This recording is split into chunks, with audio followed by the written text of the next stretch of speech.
Beri tumpuan anda di balapan.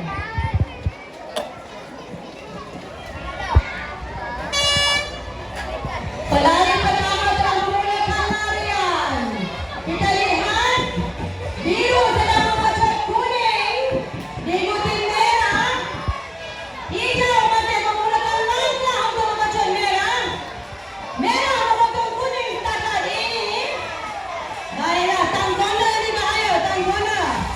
Mereka menghampiri 50 meter yang terakhir untuk paskan ke veteran ke pelari yang kedua. Anda lihat rumah hijau menghampiri rumah merah dan memotongnya, ya. Kita pas di betan pelari kedua.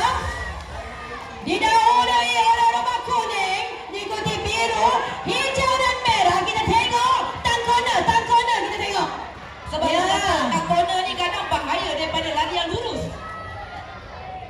Baiklah, kita tengok rumah hijau sedang memotong rumah biru di corner.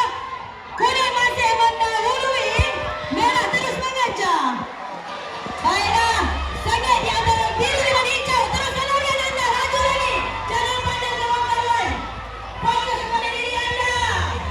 Laju, hayuk tangan anda, buka kaki, langkah dan besar untuk ke hadapan. Baiklah, kuning masih mendahului. Ini cara hijau dan biru, merah terus mengejar. Marilah kita sama-sama memberikan sokongan kepada anak-anak kita.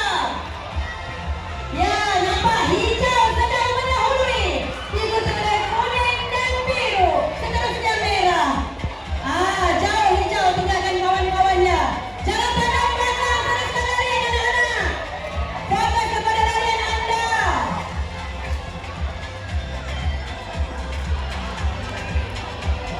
Ini yang kita nanti-nantikan. Veteran akan dipaskan ke pelari yang terakhir. Mari kita lihat adakah pelari akhir mampu memotong Tanggona. Baiklah hijau. Kuning itu memotong rumah hijau. Kita saksikan Tanggona nanti, cikgu. Baiklah, pelari pertama